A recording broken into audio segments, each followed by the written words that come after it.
Hello, and thank you for joining The Juggle is Real. If this is your first time here, I am a millennial working mom that's a chronic overstuffer. So, in an effort to combat that I do the cash envelope system. As you've seen from today's title, it has been exactly 1 year since I have started using the cash envelope system, and I thought that now would be a good time to kind of reflect on things I've learned and some challenges. So, just a little bit about me. I am the type of person that I have a very hard time with follow through. I'm the type of person, like, I can't do a diet unless it comes to my career. I have a very hard time committing to things and following through to things. So the fact that I have been able to use the cash envelope system, I think, is a testament to just the effectiveness of it. So 1 year in, things that I have learned. And so I'm just kind of going off the cuff. So the biggest thing that I've gotten out of the cash envelope system is that every dollar has a job. I feel like and with that, because every dollar having a job, I feel like the things that matter to me have aligned with my spending. And so what I'm finding is that I'm able to identify the things that matter to me most and spend money on things that don't matter to me as much. One thing that I've gotten out of the 1 year doing this for a year has been predictability and greater clarity. So now I feel like I really, really, really have a more clear picture of my spending habits. I have a more clear picture of like cash flow, what's going in, what's going out. It's been helpful for me to kind of predict in terms of like what sinking funds make sense to have. One thing that's been wonderful in terms of predictability, knowing that the money's going to be there. So Christmas 2021 was the first time that when it came around, I didn't have to use an entire paycheck. Like Christmas, I had been saving up for it, that basically the money was there, which was wonderful. The same thing with my HOA dues. There was never a time during the year where I had to like pull from savings or somewhere else because I hadn't accounted for it. So that has been really wonderful. Or, things related to my car, specifically medical bills. Another thing I've gotten out of it is I feel like I've been able to do more with my money. So I feel like I've been able to, again, really hone in on the things that matter to me. So one thing that has come to the forefront that I realize that I love is like spending money in my home.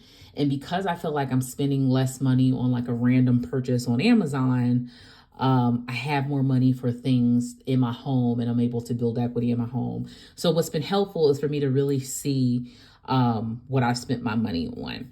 So challenges that I've had or that I still struggle with, I put that here. Categories or takeout. Like I feel like I'm having a hard time wrapping my head around. I continue to go over on that. And I think in part it's because I am a working mom. And sometimes as a self-care to myself is like I'll order takeout for my family.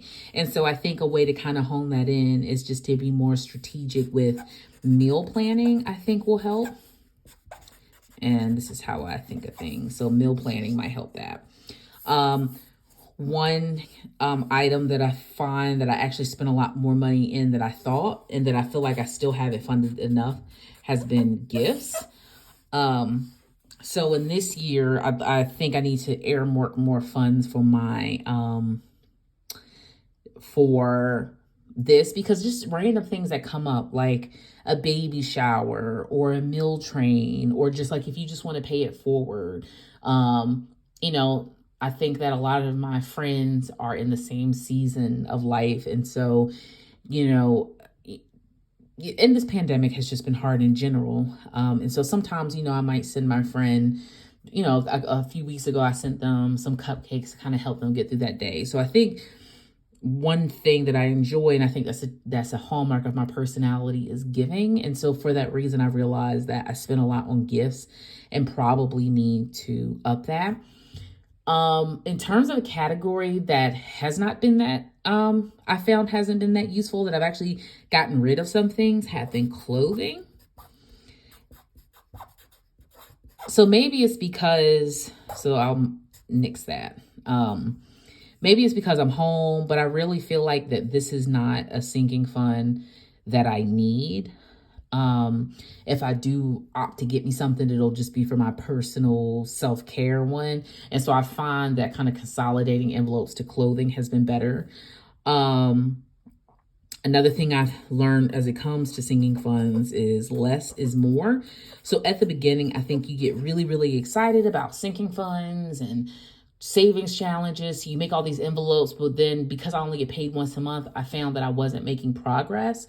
So I found that when I consolidated my envelopes, that I'm able to reach my goals more quickly. So for example, I used to have a sinking fund for like HOA, termite, all these things, and it made sense to consolidate it all into like one home fund.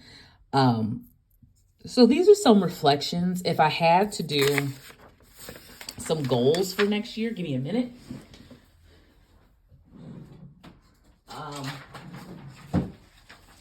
So if I have to do some goals for year 2, so some year 2 goals, I really want to lower the amount I spend on takeout. Like that continues to be a challenge for me.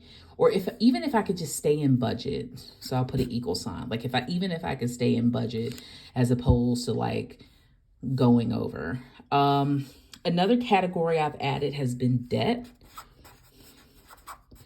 So I do have, well, one, I'm a lawyer, so I have a lot of student loan debt, but I also have consumer debt. And so one of the goals my family and I have in the next couple of years to buy another home. So I would like to be kind of chipping away at some of my debt. I'm not from the camp that I think you got to move at gazelle speed. I don't think that that's productive.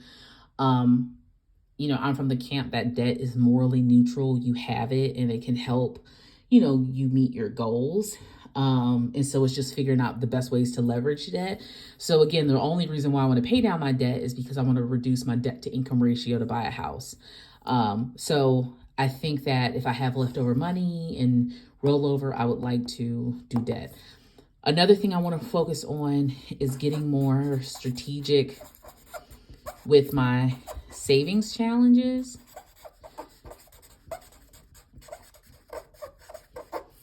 I want to get more strategic about my savings challenges. I don't want to just have savings challenges to have them. Right now, my savings challenges are being used to fund holidays, which I'll show in one of my upcoming videos. Because the holidays are really important to me. Again, I have small children, and with the pandemic, I've tried to make holidays really special. So I use my savings challenges to help bolster, those special moments. But in terms of strategic savings challenges, like my rollover savings challenges, I would like to figure out how to leverage it to maybe add more to debt. So another thing I want to do is to figure out another income stream, because sometimes like cutting things out, I'll put add income stream. Sometimes cutting things out, you can only do so much. And so for me, I want to start like a side, I don't know if I'm gonna call it business, but I'll say a side business where I consult or do some legal work on the side that I would like to, again, do an income stream, because I have some goals that I want to meet, namely that we want to sell our house in a couple of years, pay down debt, but then just other things. So some of my things that I would like to fund with the income stream would be, I want to build out my closet. There's some things I would like: a new washer and dryer.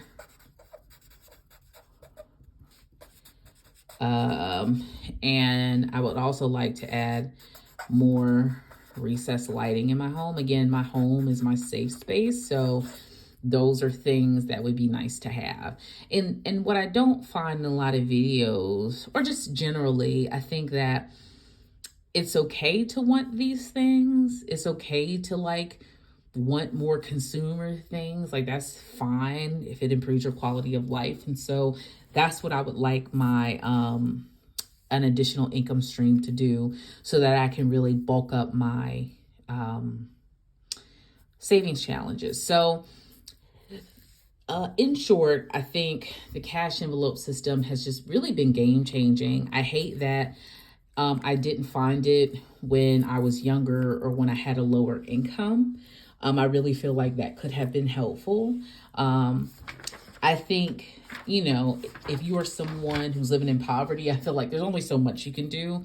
Like, I hate the idea of like pull yourself up by your bootstraps, because I think a lot of things come into like systems. But I do think this is a way to have agency. And just like, I think about when I was a law student and I needed just train fare, and like I didn't have $20. I had to call my sister to get train fare until my refund check hit. And so had I had this, like, even if you could put aside $1, 75 cents here and there, and when you really, really, really, get, to the end of the month, $20 can make the difference between you getting to work, or, $20 might get a meal. So I think that this system can be empowering, and I'm really proud of myself that I've been able to, one, commit to this, and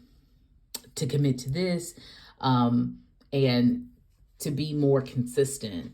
So I'm excited about what happens in year 2. I guess we'll check in next year. I'll keep this sheet to see if we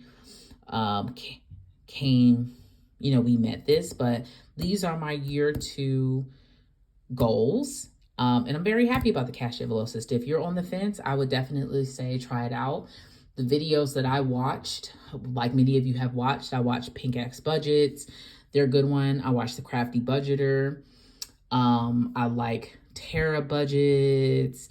I like Best Budgets, I believe, Taylor Budgets. I like Baddies and Budgets.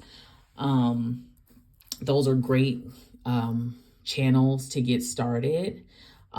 If just in terms of just general finance, I find One Big Happy Life to be a good channel, because I think their position on debt and building wealth is helpful. But yeah, I think that if you're on the fence, I would definitely give this a try, because I think you would get a lot out of it. So thanks, and see you next time.